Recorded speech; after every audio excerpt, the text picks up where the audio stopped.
the new teachers there, and most students don't know the name. Varian Fry Room, well, what does that mean? And there are several books, as I told you, Surrender on Demand, A Hero of Our Own by Sheila Eisenberg, In Defiance of Hitler by Carla McClafferty. This is only 2 years old. Great book, all about Fry. And I want to tell you also about where he's buried. But people can get in touch with me. Yes. Perhaps. Let's get your email on the screen over here. Yes. Yeah. It's. Well, you could say it, and then it will appear also. Frost and Caro at earthlink.net. Anybody who could help us to get him honored, I'd be glad to speak anywhere.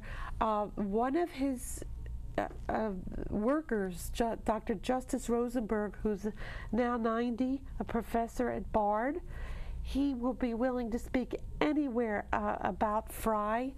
He's currently writing a book. He's a charming man. We visited him a month ago. Again, he's a professor of English at Bard.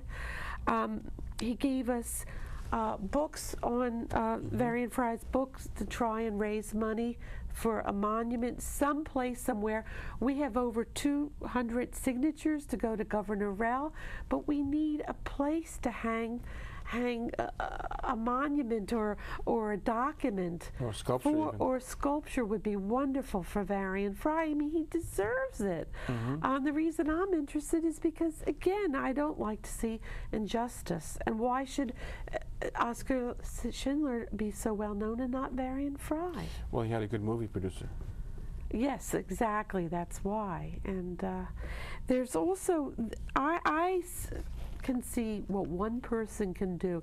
So you out there, if you join me on this committee to try and keep his name alive, we can do it, because I, as one person, with a lot of research, found out where Varian Fry is buried. And that's Greenwood Historical Cemetery in Brooklyn. And they knew nothing about Varian Fry. Wow. And so after a year, they finally Googled him and found out who he is. They put out in their monthly magazine, the Greenwood Historic Museum magazine. I'll hold it up. And there was an article about Varian Fry, and they have a little trolley car. And this is a perfect time. It's like 400 beautiful acres in Brooklyn. And buried there, Leonard Bernstein, DeWitt Clinton, Caruso, endless people. And they have a little trolley car. And there's a great guide, Eric, the name is escaping me. But there's some great guides there. And you go in the trolley car, and they'll show you where he's interred.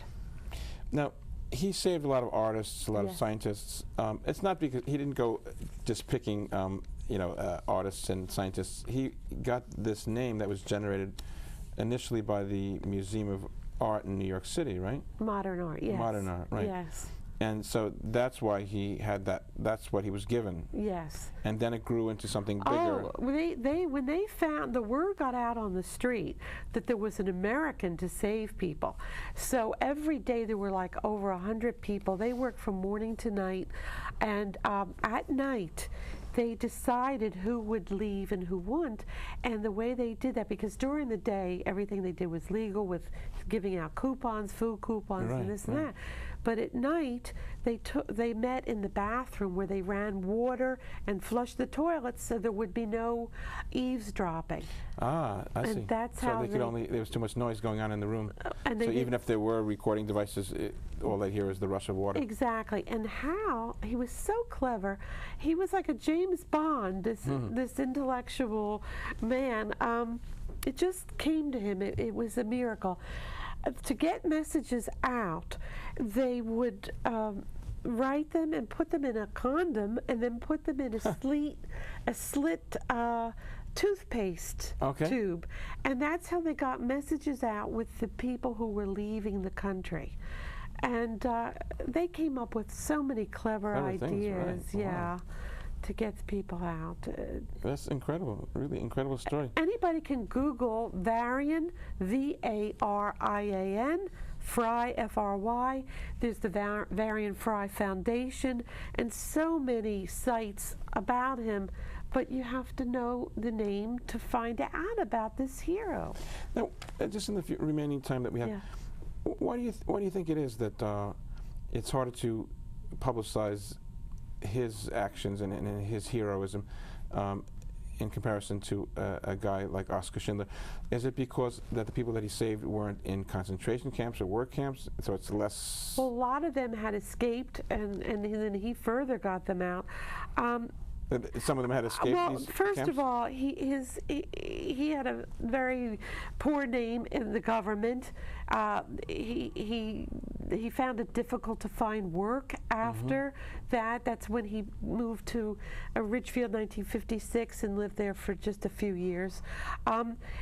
He took on writing jobs and a few teaching jobs, and wrote for Coca-Cola, but he was person non grata within the government, and also that American Rescue Committee became the International Rescue Committee that was so active in Haiti, and Paul Newman became president at one point. Wow. Well, we're hoping that maybe they'll help us also finally to get Varian Fry recognized.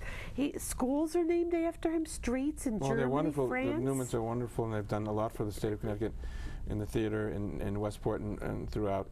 And I haven't approached the them different yet. projects that they do are always for good charitable causes.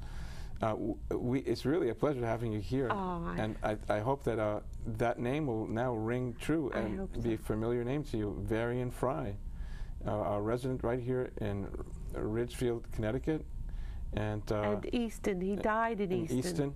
And thank you very much. We've been talking to Rita Frost, a champion for Varian Fry. You've been watching Rabbi Rock. Shalom.